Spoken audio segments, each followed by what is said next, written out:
également béni. On a une époque où la société nous impose pas mal de ses choix. C'est dur d'être différent dans cette société. Vous avez tous les clichés qui viennent lorsque viennent les périodes de vacances.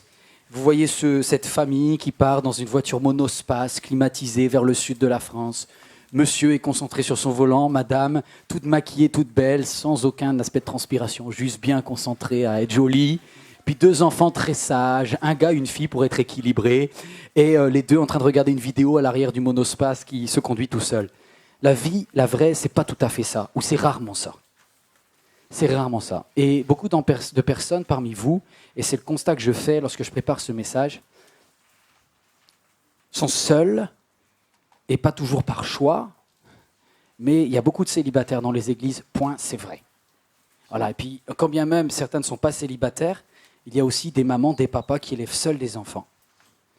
Et se lever la nuit à 4 heures du matin pour gérer la fièvre du petit gars qui a besoin d'un Doliprane, tout ça, et de savoir qu'après, le reste de la journée, il faut assurer au travail, être tout le temps sur la brèche, tout le temps être prête.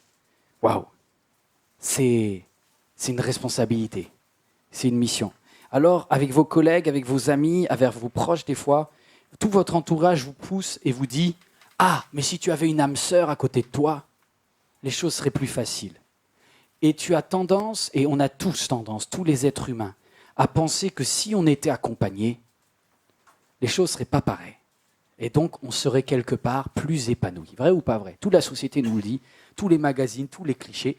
Or, si le monde savait comment le faire, il le ferait. Il n'y a jamais eu autant de célibataires et de personnes seules aujourd'hui. Ma question est la suivante. Vous n'allez pas trop l'aimer, mais tant pis, ça s'affiche sur vos écrans. Seul ou mal accompagné. Du coup, il n'y a plus d'écran. C'était histoire de faire une petite blague, c'est ça? La vidéo, je sens que je vais vous aimer. Super. Seul ou mal accompagné. Oui, je sais, vous préférez un troisième choix. Il y a plein de cieux là-dedans. Un troisième choix bien accompagné. Ça, on verra tout à la fin, peut-être. Mais d'abord, on doit voir ce que c'est que le choix entre seul ou mal accompagné. Et celui qui me parle dans la parole de Dieu, c'est Noé. Sa vie, c'est quelque chose. Sa vie, c'est quelque chose.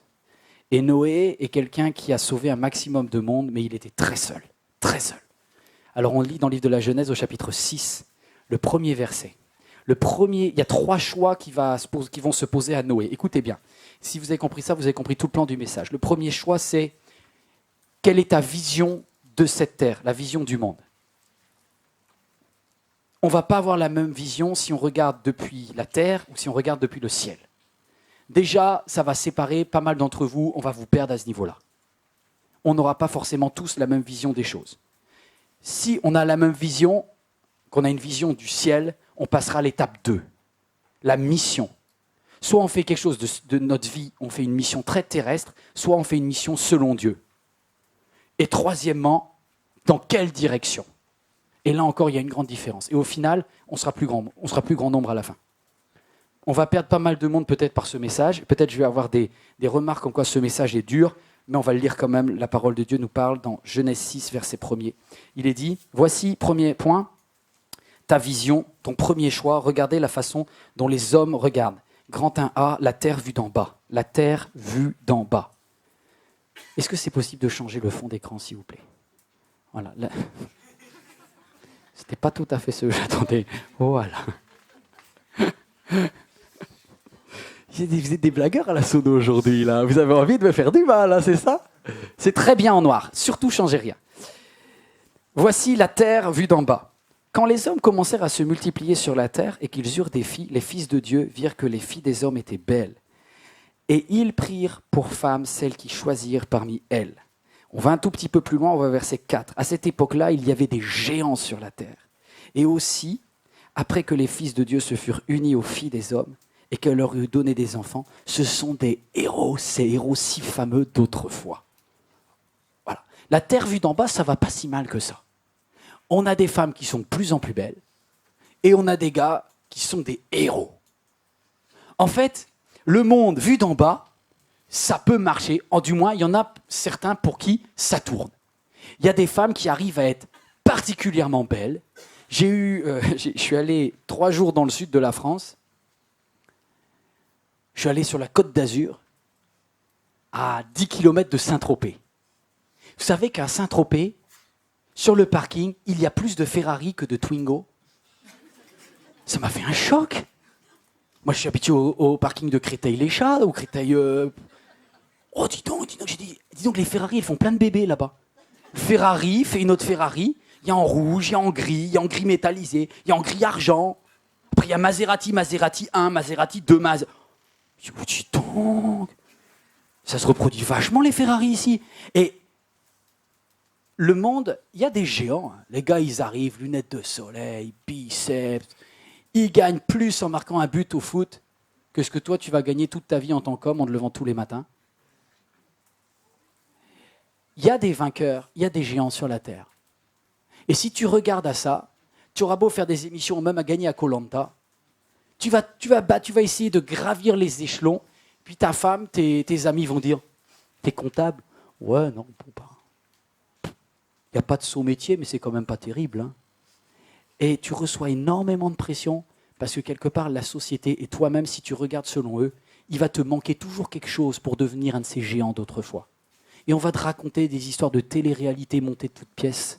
Et puis pour vous, les femmes, c'est pas facile non plus. Parce que là, au temps de Noé, là, les femmes étaient tellement belles que même les anges y tombaient. Ça devait être quelque chose, quand même. Ça devait être quelque chose. Les anges préféraient quitter la gloire de Dieu pour tomber et coucher avec des femmes. Et il n'y avait pas le lifting à l'époque. Et il n'y avait pas Jimmy Maybelline, il n'y avait rien du tout. Franchement, on n'y est pas encore. Mais aujourd'hui, quand je regarde le nombre, si vous regardez 5 minutes de la télé, combien il y a de pubs entre Special K, comment perdre en mangeant des barres chocolat, tout, bref. Après, vous avez une autre pub sur... ça n'arrête pas l'image. Vous rentrez au travail, la première chose qu'on voit de vous, c'est pas votre travail, c'est votre physique, c'est votre apparence. Et ce monde, quand même, est très superficiel. La terre vue d'en bas, ça marche pour ceux qui sont les gagneurs. Pour les femmes qui sont belles et pour les hommes qui sont des héros. Mais comment Dieu voit les choses ? Comment Dieu voit les choses ? Eh bien, dans l'interstice, en fait, on voit la vision de Dieu. L'Éternel dit « Mon esprit ne va pas lutter indéfiniment avec les hommes à cause de leurs fautes. Ce sont des êtres dominés par leur faiblesse.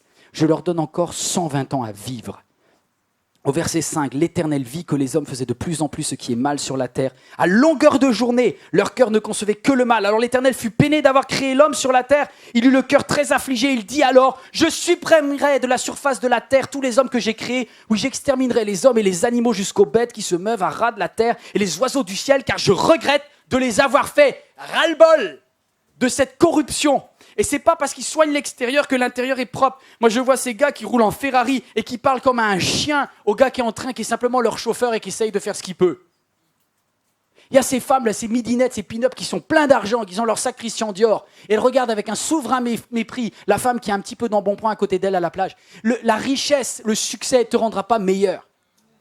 Te rendra pas meilleur.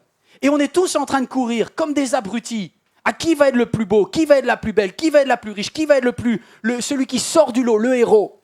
Et Dieu dit, votre course là, effrénée, je déteste votre cœur. Ah, c'est sûr qu'en apparence, ça devient de mieux en mieux, mais en intérieur, c'est de pire en pire. Et d'ailleurs, c'est exactement ce que Jésus dit, parce qu'il parle du temps de Noé. Regardez ce que Jésus dit juste avant.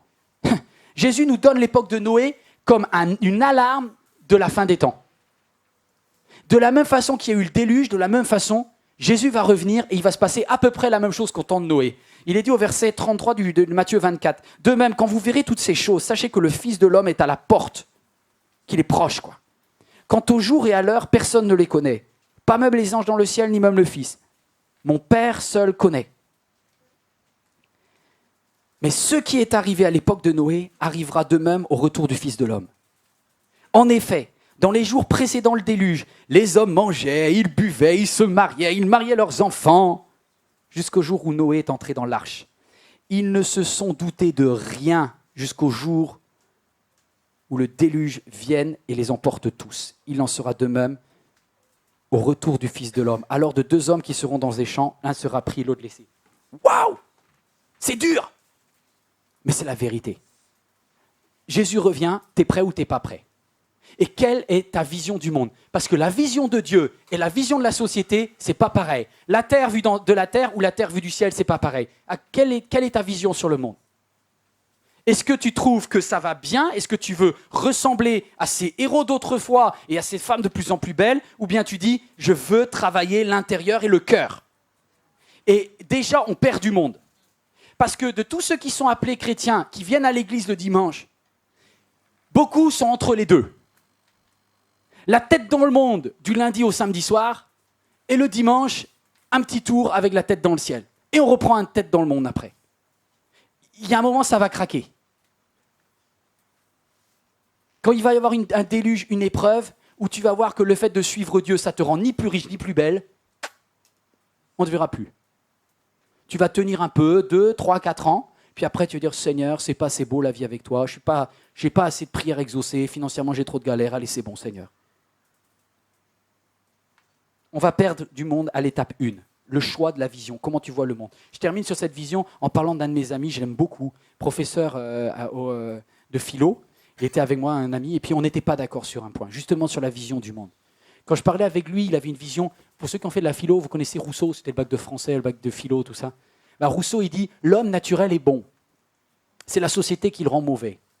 Mais à l'état sauvage, on est tous bons. Je dis, je ne suis pas d'accord. Déjà, parce que la Bible dit que ce n'est pas vrai. La Bible dit, tous sont péchés et sont privés de la gloire de Dieu. À partir du moment où l'homme a conscience du bien et du mal, il y a un truc débile chez l'être humain, mauvais, tordu, qui fait qu'on va vers le mal. Et la meilleure illustration, c'est la crèche. Pour tous ceux qui sont assistants de maternelle ou qui travaillent en crèche, vous savez ce que je dis. Vous mettez un petit garçon et une petite copine à côté.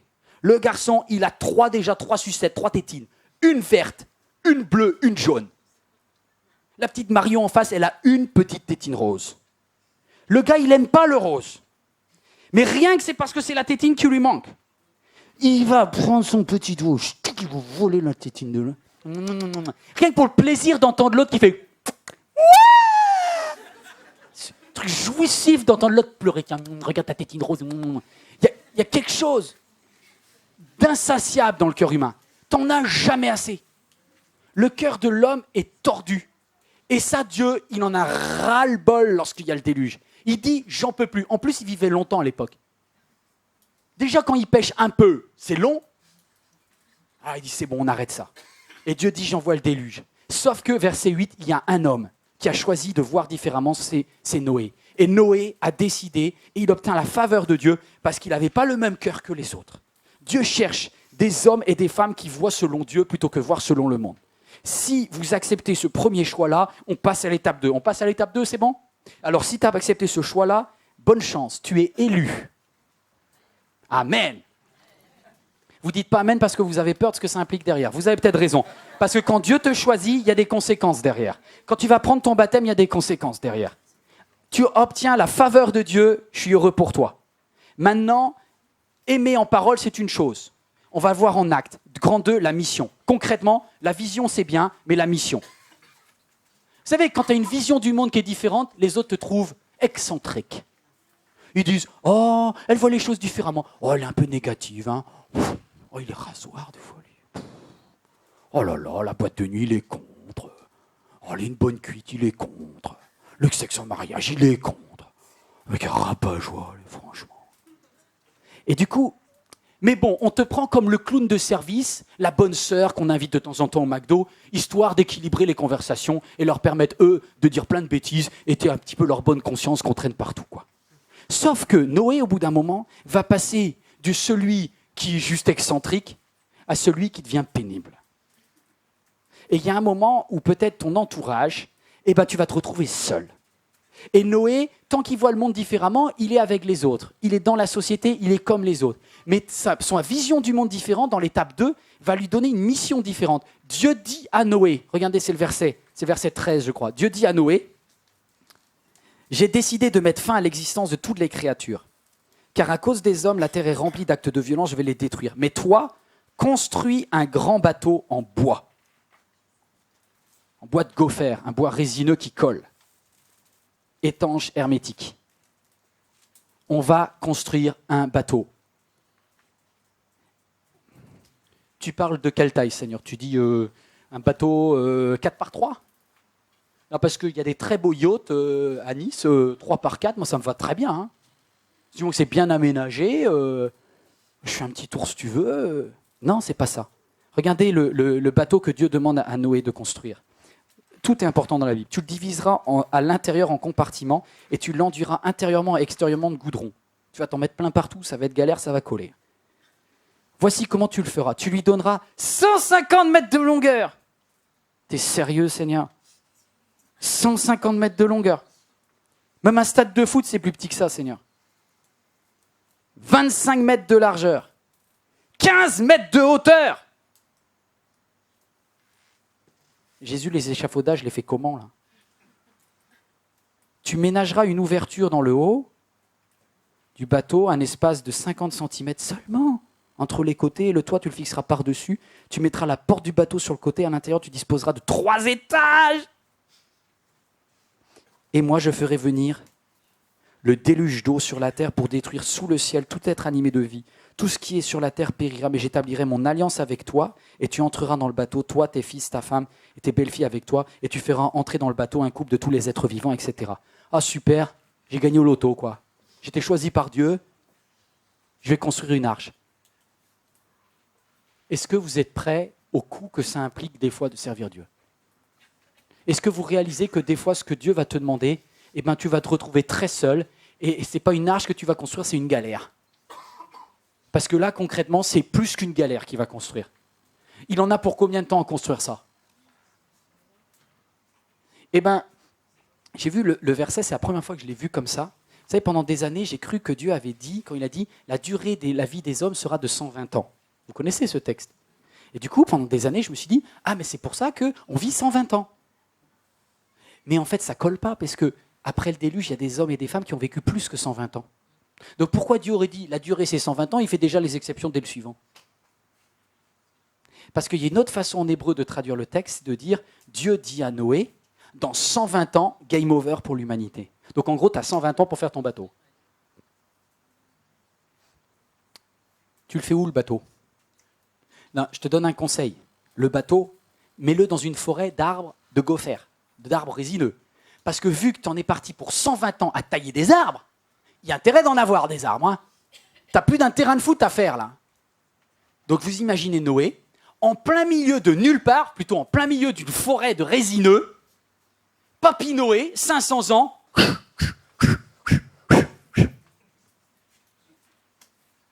Au début on dit il est spécial.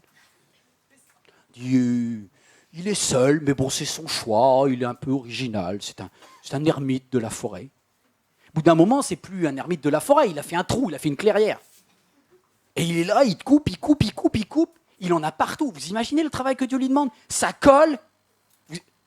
Vous avez déjà récupéré un arbre résineux, les sapins, quand la sève, elle coule de partout. C'est horrible. T'es sûr sur la marque du sapin, Seigneur? Oui, d'accord. Bois de gopher. Il le fait. Et là, il devient très impopulaire. Parce que, Noé, tu fais quoi ce soir? C'est jeudi soir, c'est la fête des étudiants, là. Non, je vais à la soirée vide l'esprit. Encore ton truc, là. Et tu as plein de positions dans ta vie de tous les jours qui sont orientées autour de ton arche. Vous savez ce que c'est que l'arche? L'arche, c'est quelque chose en bois. Pourquoi en bois? Vous avez réfléchi pourquoi c'est en bois?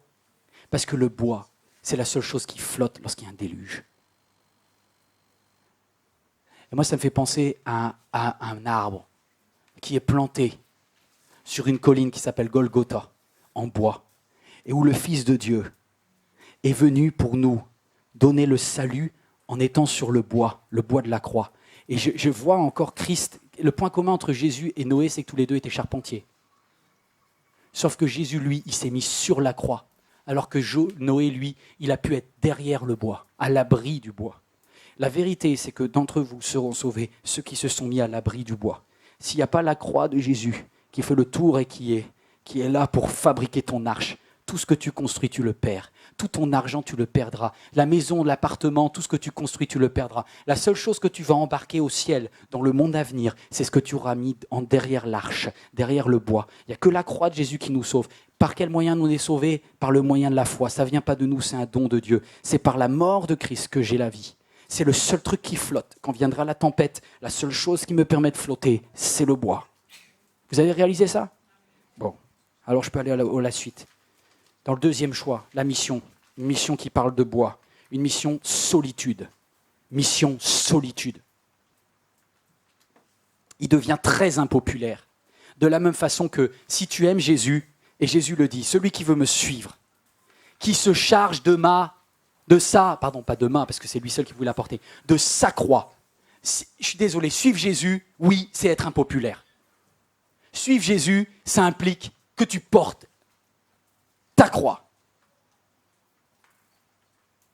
Mais Seigneur, cette parole est dure. Si l'évangile, ce n'est pas l'évangile des champions, ça me motive moins. Et c'est exactement ce que Jésus dit. Vous ne voulez pas partir vous non plus ? Et c'est là où l'apôtre Pierre, quand il va voir qu'il y en a plein qui partent, et qui disent, Seigneur, franchement, l'étape 2, la mission là, Jésus leur dit, je vais mourir à la croix. Pierre, il dit, que cela ne te plaise, Seigneur, ça ne t'arrivera pas. Je sais qu'avec Dieu, ce genre de malheurs sont chassés au nom de Jésus. Et Jésus dit, arrière de moi, Satan. Parce que tes pensées ne sont pas celles de Dieu. Oui, la vie chrétienne te fera passer des moments de solitude. Tu n'échapperas pas à ces moments où tu seras impopulaire. Amen. Oui, tu vas être impopulaire. Parce que sinon, si vous voulez être populaire, vous allez rester à quai. Il y a des moments où être chrétien, c'est accepter mission solitude. Oui, tu vas avoir plein les oreilles au repas de Noël. Oui, ça va être compliqué lorsque ta voisine va te dire « Mais pourquoi tu ne trouves pas un homme ?» Tout en toi dire « Je suis d'accord !» Mais non, je ne trouverai pas un homme pour le but de trouver un homme.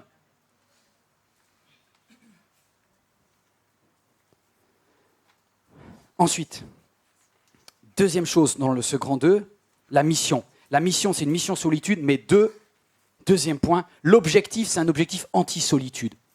Parce que, ce que je vous disais tout à l'heure, pour un bonhomme comme Noé, quelle est la taille de l'arche nécessaire ? Allez, 10 mètres. Il en fait une de 150, c'est que c'est plus grand pour lui. Et la vérité, c'est que l'appel de Dieu, c'est ça qui équilibre tout, ce qui t'évite d'être un extrémiste qui dit « Vous êtes tous des ratés, des non-spirituels, moi je suis spirituel !» Moi, je suis dans une église de la sanctification, je suis sanctifié, je suis mis à part, vous êtes des riens que... Voilà. Non. Noé, il construit une arche la plus grande possible, parce que l'arche n'est pas que pour lui. L'arche, elle est faite d'une taille la plus grande qu'un être humain, comme ça, puisse faire. Dieu lui dit, tu fais 150 mètres de long, papy. 500 ans qu'il a. Un homme de 500 ans. Tu fais une arche de 150 mètres de long, pour qu'on puisse sauver un maximum d'êtres humains. Et si les êtres humains sont mauvais et corrompus, qui ne veulent pas rentrer, eh ben on fera rentrer les animaux. Et Dieu a un plan de salut pour l'humanité au travers d'un homme qui travaille seul. C'est étonnant, hein, comment une mission solitude peut sauver le plus grand nombre. Tu vois, c'est ça l'église. Certains vont me dire, mais pourquoi on fait une église qui soit grande ? Mais on s'en moque de la taille de l'église en tant que telle. Je ne veux pas faire un grand bâtiment pour faire un grand bâtiment. Mais si tu as une meilleure idée, toi, pour sauver les gens, bah fais-le. Si tu me dis que tu peux faire 11 cultes ici, mais fais-les. Moi, je veux bien, mais sauve des gens, parce qu'ils vont mourir. Le Fils de l'homme va revenir, Dieu va rappeler tout le monde, ceux qui ne sont pas dans l'arche, ils sont noyés, les gars. Ah oui, mais nous, on est sauvés. Bah non, mais c'est criminel, quoi. C'est non assistant à personne en danger que de rien faire. Alors moi, oui, est-ce que j'ai un intérêt à construire un bâtiment pour un bâtiment ? Mais non, parce que je veux construire sur une communauté. Et il s'avère que, quand il y a plus de place, il y a plus de place. C'est tout. Oui, Noé, tu vois un petit peu grand. Moi, je trouve que tu es un peu orgueilleux quand même. Hein. Il y en a d'autres qui peuvent s'occuper des gazelles et des crocodiles. Hein. Eh ben oui, mais faites-le alors, les gars. Faites-le. Et Noé y travaille parce que son objectif est plus grand que lui. Vous voyez, on peut être très strict et très dans la sanctification à titre personnel, elle n'est valable que si elle est compensée par un immense amour pour les autres. Alors à titre personnel, je suis seul et je me sanctifie devant Dieu, je me mets à l'écart. Mais mon cœur, lui, il est infiniment généreux et je prépare le plus grand espace possible pour les autres. Oh là, il y a toute une théologie là. Vous y êtes là-dedans, vous avez compris ça? Parce que si vous avez compris ça, alors Dieu va pouvoir vous utiliser pour sauver un maximum d'êtres vivants. Et c'est ce que Dieu va faire. Alors il y a un travail solitaire, c'est vrai, mais l'objectif est anti-solitude. Et le bois est là pour sauver un maximum de personnes. Parce que le bois, c'est la dernière chose qui va flotter lorsque le déluge va tomber. Troisième et dernier point. Donc là, on est bon, vous suivez ou quoi? Ça veut dire seul parfois. Vous assumez? Non, réfléchissez bien, prenez votre temps quand même. Ça veut dire que des fois, tu vas passer de l'excentrique à l'impopulaire, de l'impopulaire au vraiment irritant, et de l'irritant au soupçon de déséquilibre psychologique. Parce qu'au bout de quelques temps, il y en a qui l'ont dit, non mais c'est un charlot ce bonhomme-là. Il nous fait un truc, il nous fait un stade de foot en bois, là, au milieu de nulle part. Encore, tu te serais mis au bord de la mer, tu vois. Bon, à la rigueur. Bon, il n'y aurait pas eu les roulettes pour faire descendre le bateau à l'eau, mais bon. Mais là, au milieu de nulle part, dans une clairière, tu nous fais un bateau en bois, avec un toit de malade. Il n'est pas en Bretagne. Il n'est pas en Bretagne, il ne pleut pas tous les jours. Qu'un Breton qui peut faire cette blague. Vous voyez, la première fois qu'il va le faire, l'arche et tout ça, on va lui dire, non mais t'es sérieux là. À la première averse, le gars il bâtit un bateau de dingue. D'accord, parlez. Lorsque le Fils de l'homme reviendra, personne ne sera prêt. Personne ne sera prêt. Mais Noé va relever la mission, et puisque un homme va travailler seul, l'humanité va être sauvée. Ceux qui vont rentrer dans l'arche. Grand 3, la direction. J'ai 2 remarques, après je vous quitte. Grand A, Seigneur, pour me diriger, je fais comment? Parce qu'il y a un petit problème. Dieu, tu es un très bon architecte au niveau des planètes et des étoiles, mais question bateau, c'est pas top. Parce que j'aurais bien aimé que tu aies fait le lycée Laval à Brest, parce que là, franchement, question de bateau, Dieu, tu es un petit peu simple. Regardez l'arche que Dieu lui demande. C'est une arche, c'est comme ça. Le truc, quasiment pas de fenêtre, hein, d'accord? Bon, à la rigueur, c'est un choix. Architecturalement, ça se discute, mais bon. Mais le truc qui me fait vraiment marrer, c'est que Dieu est très précis sur la hauteur, sur les fenêtres, sur la largeur, sur la longueur. Et Dieu, juste une petite question de première année d'école d'architecture. Là. Au niveau du bateau, tu as pensé au gouvernail? Vous avez remarqué qu'il manque le gouvernail. Le gouvernail, c'est quoi? Je sais que vous n'êtes pas tous des grands marins. Hein. Le gouvernail, c'est cette petite pièce de bois qui fait que quand tu l'inclines, le bateau va dans le sens inverse. Non mais c'est juste indispensable, question de direction.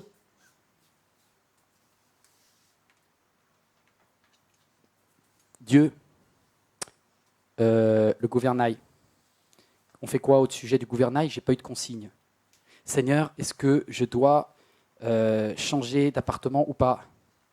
Seigneur, j'aimerais des précisions. Dans 2 ans, à la fin de mes études, je fais quoi? Seigneur, dans quelle année je vais me marier? Seigneur, est-ce que tu peux préciser si ça va être un garçon ou une fille que je vais avoir comme enfant? Non. Comment ça, non, Seigneur? Non, il n'y a pas de gouvernail. Tu me fais confiance, c'est tout. Seigneur, attends, ça fait 120 ans que je travaille sur le bateau. Le gouvernail, moi, je te le fais juste en surplus, juste pour faire plaisir, tu vois. Histoire de garder un tout petit peu de contrôle. Non, je suis plus un jour près ou 2, Seigneur. Le gouvernail, je te le fais sans problème. Tu as un souci, Seigneur, je peux gérer, j'assure, je contrôle. Non, tu ne contrôles pas, justement. La foi, c'est accepter que Dieu t'embarque. Et finalement, tu as construit une arche, mais celui qui la ferme et qui la dirige, c'est pas toi. Et ça repositionne tout, en fait, parce que sinon, c'est nous les héros et Dieu, il est juste à côté. Non, c'est Dieu le héros, et nous, on est des collaborateurs du grand héros. Et ta vie, c'est ça. Ta vie, tu ne vas pas la diriger partout. Ta vie, c'est une coque de noix. Enfin, c'est une noix, en fait. J'aurais dû même vous ramener une noix. Du genre une noix. Il y a une coque au-dessus, une coque au-dessous, et pas de gouvernail. Seigneur, c'est pas terrible. Parce que s'il y a une tempête, j'aimerais bien l'esquiver. Eh ben non. Mais Seigneur, c'est-à-dire, j'ai aucune maîtrise sur ce qui va m'arriver. Non, c'est pas le but. Mais c'est flippant, Seigneur. faire tout ça et ne pas savoir ce que tu as prévu pour ma vie? Le juste vivra par la foi. La foi, c'est la confiance en Dieu, l'assurance des choses qu'on espère, la démonstration de celles qu'on ne voit pas. Noé ne voyait pas le gouvernail. En fait, il ne voyait rien du tout même, parce qu'il avait des fenêtres microscopiques qui étaient juste là pour respirer. Il n'avait aucune vision, aucune visibilité. Oui, mais c'était un héros de la foi. Alors nous, on est des champions, on vient le jeudi soir, on dit « Seigneur de gloire, donne-moi une vision !» Et Dieu, des fois, il dit « Non, non, je ne te donnerai pas de vision. » Parce que tu n'as pas besoin d'une vision, tu as besoin d'autre chose. De quoi, Seigneur? Je veux me diriger! Ce n'est pas te diriger qu'il faut, c'est que je te dirige. Et pour ça, ce n'est pas derrière le bateau, le gouvernail, c'est toujours derrière. Vous êtes d'accord? Dieu a prévu quelque chose ailleurs pour diriger le bateau. Un truc bizarre, un truc divin. Allez, dites-moi comment Dieu va pouvoir orienter Noé pour qu'il sache où il va et quand est-ce qu'il doit s'arrêter. Il a mis dans les passagers une colombe. Une petite colombe de rien du tout, pas à part l'éléphant, elle se fait écraser comme ça. La colombe tout petit, compartiment 22, rang numéro 3, un tout petit box de rien du tout. Monsieur et Madame Colombe sont là. Et Dieu dit, le Saint-Esprit à l'intérieur de ton arche, celui que tu calcules même plus parce qu'il est là depuis longtemps. Quand tu le laisses la liberté, il te dirige. Et c'est une toute petite colombe qui pèse moins de 100 grammes qui va diriger une arche qui pèse des tonnes. Ça, c'est Dieu. Je bénis Dieu parce que le Saint-Esprit à l'intérieur, il ne la ramène pas, il n'en fait pas des caisses, mais il dirige mieux que tout. Et quand le Saint-Esprit va sortir de l'arche, la colombe, elle n'est pas infidèle. Vous savez, ils ont fait sortir un corbeau, le corbeau, il s'est barré, il n'est jamais revenu. Je disais, c'est vrai, c'est véridique, c'est dans l'histoire. Noé, il s'est dit, tiens, je vais faire sortir un corbeau. Le corbeau, il a fait croix, croix. C'est la seule fois où il avait la foi.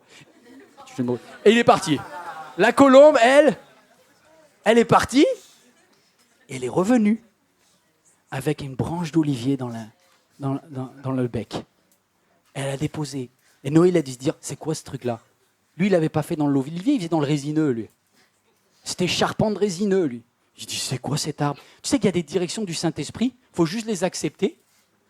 Je sais pas, moi, 2-3 ans après, quand il a fait sa première récolte d'olives, je dis, hé, chérie, c'était ça l'arbre?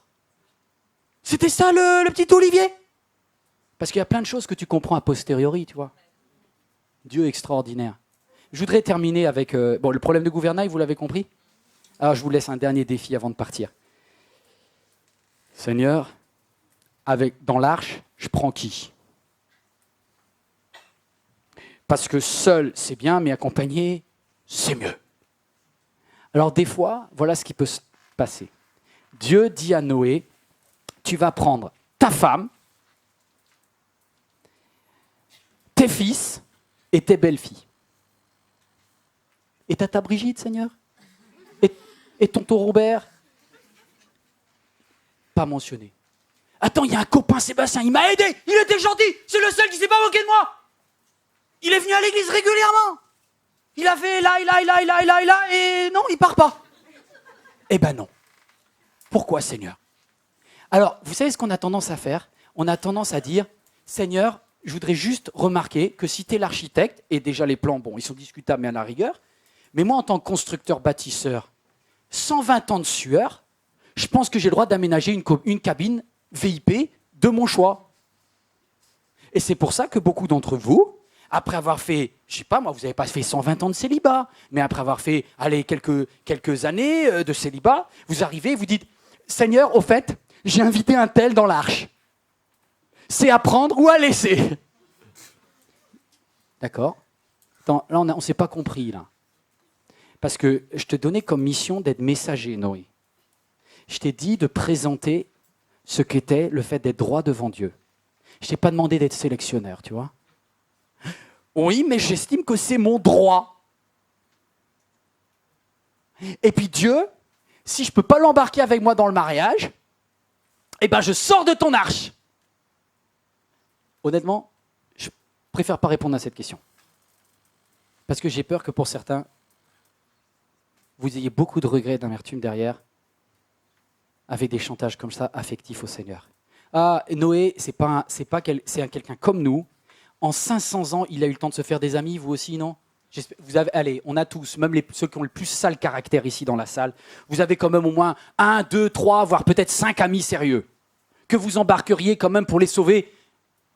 Eh bien Noé, imaginez sa frustration lorsque Dieu est sur le point de fermer la porte et qu'il se dit « Non mais Dieu, une petite exception, non rien du tout, rien, le petit, on vire les crocodiles Seigneur, on remplace. Les crocodiles ils nagent Seigneur. » Non, non. Non. Seigneur, tu as plus d'amour pour les gazelles que pour mon chéri. Oui. Parce que ce n'est pas une question d'amour là-dessus. Ce n'est pas au niveau de tes sentiments. Le salut, ce n'est pas des sentiments. Le salut, c'est chacun qui se regarde en face de la croix. Et tu seras jugé sur ce que tu auras fait du bois. Soit tu te mets à l'abri du bois, soit tu regardes le bois avec mépris. Mais c'est tout. Chacun sera jugé en fonction de ce qu'il aura cru ou pas dans la parole de Dieu et dans le bois qui est au calvaire. Point. Waouh! Et Noé, il doit être dégoûté, parce que je suis sûr qu'il doit vouloir faire des exceptions. Puis laissez-moi un petit trait d'humour. Bon, allez, après, c'est pas grave si jamais on dit que j'étais un petit peu abusif aujourd'hui, mais vous savez, il a 500 ans, quand Dieu lui dit, ça va prendre 120 ans, et il lui dit déjà qui va amener dedans. Sa femme, ses fils et belles-filles. Bon, déjà, les belles-filles, bon, bref. On va soupçonner qu'elles sont gentilles, faciles à vivre et tout. Mais moi, je vous parle de l'autre, là, la vieille de 500 ans. Réfléchissez un moment. Il y en a qui... Depuis combien de temps t'es marié? Ne réponds pas. Mais pas depuis 500 ans. Il y en a, au bout de 5 ans de mariage, ils veulent déjà changer. Ils disent, Seigneur, excuse-moi, erreur de casting, je demande un changement de joueur à la dernière minute avant de rentrer dans l'arche. Seigneur, avant de fermer la porte. Non mais, vous êtes déjà allé en maison de retraite. Maison de retraite, ça dure notre vie, limitée sur la terre. 80, 90 ans pour les plus vigoureux. Et encore, toute cette génération a connu le dentifrice. Vous imaginez Mamie Noé? Attends, le Seigneur a dit, non en plus spirituellement vous avez plein d'excuses. Vous dites, Seigneur, tu m'as donné comme consigne de repeupler la terre, franchement c'est pas le meilleur. Mon mari là, Seigneur, franchement, j'ai déjà fait un brin de vie avec lui, tu peux pas le changer finalement, Seigneur. C'était l'ancienne chose, les choses anciennes sont passées, toutes choses sont devenues nouvelles. Au nom de Jésus, tu me donnes un nouveau pour le reste du voyage.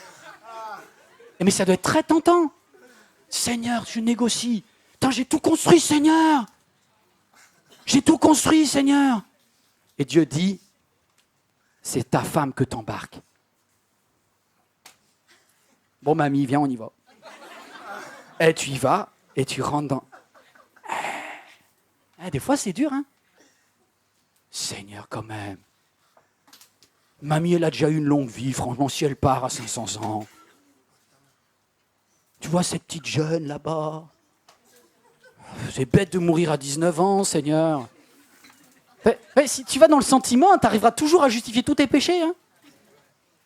Oui, et puis Seigneur, je le fais. Vous savez, à chaque fois qu'on pêche, on n'a pas du tout l'impression de pécher. Hein. On a l'impression presque de rendre un service au ciel. Hein. Et non mais je rigole pas, en entretien, quand vous êtes vraiment dans le péché, vous soutenez mordicus que c'est une bonne idée. Parce que lorsque vous êtes aveuglé par votre péché, vous me justifierez en me disant « Non, je suis juste là pour obéir à la consigne de l'Éternel qui a dit peupler, multiplier. La vieille là, elle a 500 balais, c'est plus la meilleure. » Et Dieu, tu ne peux pas faire comme si je ne l'avais pas supporté parce que même toute la construction de l'arche, je l'ai gardée. Moi, ça m'interpelle quand même. C'est-à-dire que Dieu, il est vraiment fidèle. Et c'est pour ça que Dieu dit « Je déteste ce que vous faites avec vos paroles, là, vous les êtres humains. » Parce que vous prenez, vous jetez ces Kleenex-là. Dans les derniers temps, le temps de Noé, les gens, ils se mariaient, ils mariaient leurs enfants. Vous savez, quand vous pouvez vous remarier, ben, ça multiplie les mariages, ça fait beaucoup plus de fêtes, tout ça, et ça fait beaucoup plus de tristesse. Et ça coûte beaucoup plus d'efforts, des fois, de sauver un couple que de le changer. Et là, Noé, il a pris mamie, et ils sont repartis en croisière. Une longue croisière, dans une barque qui pue, parce que je peux vous dire que ça devait être quelque chose. si encore il n'y avait que les colombes. Mais il n'y a pas que les colombes. Il y en a, pour ceux qui ont fait dans la volaille, déjà, vous savez ce que ça donne, au bout de quelques jours. Un poulailler non changé. Puis en bas, quand on sait qu'il y a les hippopotames et tout ça, ça devait être quelque chose. Vous savez, l'église, des fois, c'est pareil. Ça sent pas bon, mais ça flotte. Quelqu'un m'a dit une fois, c'est ça, mais c'est vrai, je trouve que c'est une très belle image de l'église. L'église, il y en a plein qui disent « Je la quitte, il n'y a pas d'amour, ça sent pas l'Esprit de Dieu là-dedans. » Mais ça flotte. Voilà, ça flotte. Et si tu as mieux ailleurs, eh ben, tu n'as qu'à sauter. Et tu n'as qu'à nager derrière. Parce qu'une église, c'est facile à critiquer. Et je suis sûr que quand on a dû visiter l'arche de Noé, il y en a plein qui disent « Ouais, ils sont déjà pas bons, ils ne sont pas partis encore en voyage. Ouais, c'est petit. Là, c'est grand. Moi, j'aurais fait comme ça. La louange, ouais. Niveau des dromadaires, il y a des fausses notes. Tac, tac, tac. Tu peux toujours trouver un truc. Toujours trouver un truc. Mais par rapport à Dieu, Dieu regarde le cœur. Et vaut mieux être dans un truc qui flotte. Moi, je suis amoureux de l'église alors que j'étais traumatisé par les églises. S'il y en a un qui a souffert dans les églises, c'est bien moi. Et je pense que Dieu a choisi l'église, et cette église, il l'a prise sale et défraîchie, et il va en faire une épouse sans tache ni ride. Ben, il y a du boulot.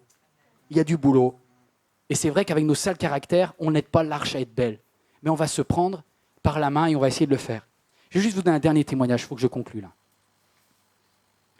Dernier témoignage. Cette semaine, alors je vais changer les situations, je vais modifier un petit peu pour que... Mais ça m'a interpellé. Une jeune femme formidable, alors que je préparais ce message, il y en a plein en fait. Mais cette semaine, j'ai eu encore un témoignage similaire à ce que j'avais prévu pour préparer ce message. Une jeune femme formidable. Et il y en a plein parmi vous. Des femmes célibataires qui élèvent des enfants. Vous savez quel est votre dilemme? C'est de vous sentir incomplète. Et si vous cherchez sans cesse la réponse, est-ce que l'homme que j'ai eu reviendra? Ou est-ce que je dois passer à un autre? Vous allez y perdre vos jours et vos nuits. Vous allez y perdre votre joie. Cette problématique va devenir une obsession. Et le diable va appuyer sur vos frustrations. Il va utiliser vos collègues, vos amis, vos proches pour vous faire comprendre que quelque part, si tu es seul, tu n'es qu'à moitié en vie. Eh bien, c'est faux. Voilà, c'est faux.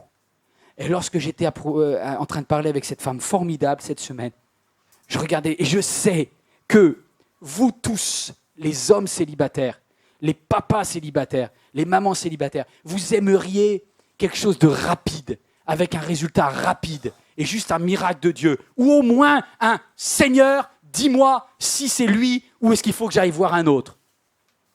Et c'est exactement... vous savez, on veut toujours maîtriser les choses. Il y a un moment où même Pierre, il a dit « Seigneur, et lui ?» en parlant de Jean. Et qu'est-ce qu'il va devenir, lui? Si je veux qu'il reste jusqu'à la fin, c'est moi qui choisis. Mais le sélectionneur, c'est pas toi, c'est Dieu. Alors, je reviens à la chose. Parce que j'étais quand même... Waouh, intérieurement, j'étais vraiment en souffrance. Parce que je n'imagine même pas ce que c'est que les kilos, une fois qu'on a été marié, de se sentir lâché, abandonné, d'être la seule personne qui bosse, qui assure, qui se lève le matin, qui se lève quand la nuit le bébé pleure, qui va changer les couches, qui assure pour les vêtements, qui assure pour la lessive, qui assure pour les courses, qui va à son travail, qui se bosse pour avoir une promotion, qui fait des cours du soir. Mais bravo! Et des fois on dit, mais j'en ai marre, Seigneur! C'est fatigant. Voilà. Mais à Kobané aussi, c'est fatigant d'être chrétien. Au Soudan aussi, c'est fatigant d'être chrétien. Pasteur, tu ne peux pas dire ça parce que toi, tu es marié. Mais demandez ça à Noé au bout de 500 ans avec la dame, là. Je suis sûr qu'il avait des kilos de conflits non réglés. Alors la question, c'est pas là. C'est est-ce que, si ta question, c'est si je suis seul, est-ce que ma vie est réussie? Oui. Et moi, lorsque je parlais avec cette femme formidable, j'ai une pensée de Dieu qui m'est tombée dessus. Dis-lui que je ne la vois pas comme elle se voit. Elle se voit comme incomplète, mais moi je la vois comme complète. C'est pour ça que j'ai mis cette image en hommage à toutes celles et tous ceux d'entre vous qui disent complet, complet. Ah, ça peut paraître un peu dur. Mais oui, t'es complet.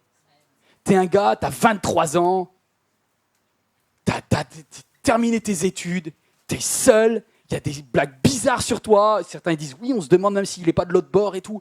T'en as juste marre. C'est facile pour toi de te caser.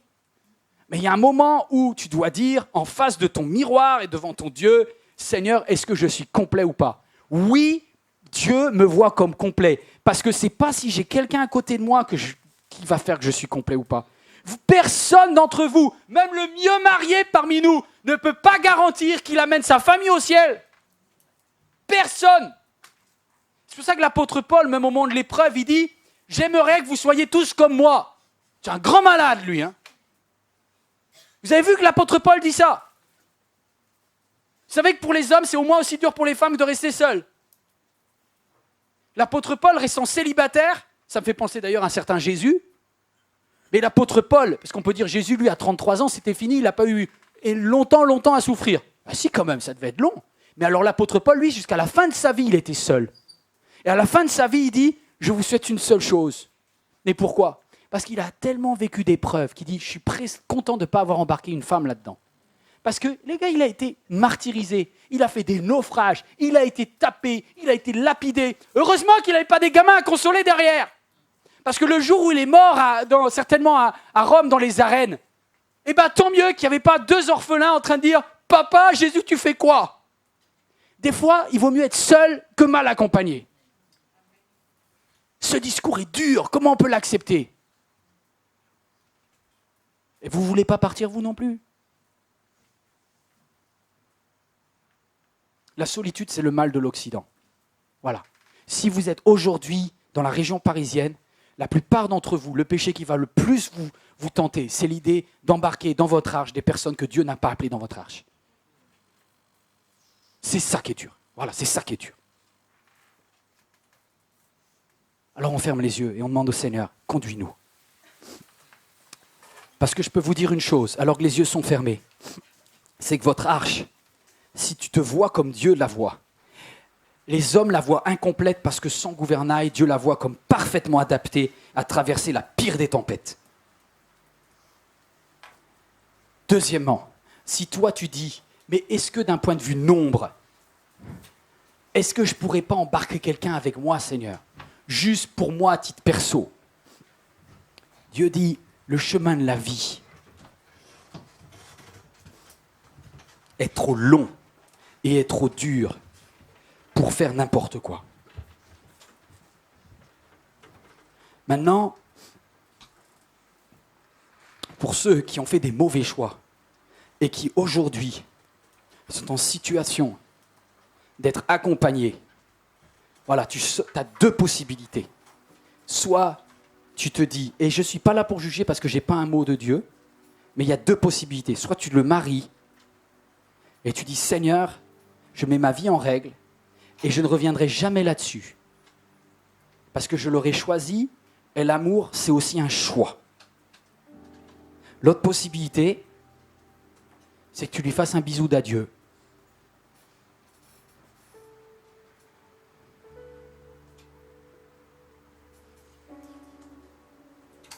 Mais tu ne peux pas rester entre deux comme ça.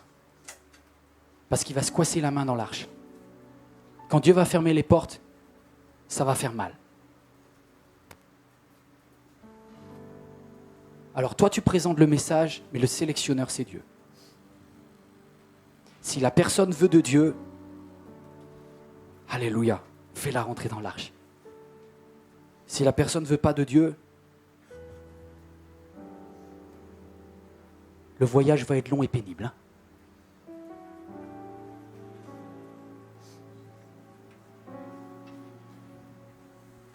On change. Nous aussi, un jour, on ne voulait pas de Dieu. Donc, c'est normal qu'il y ait un temps de grâce.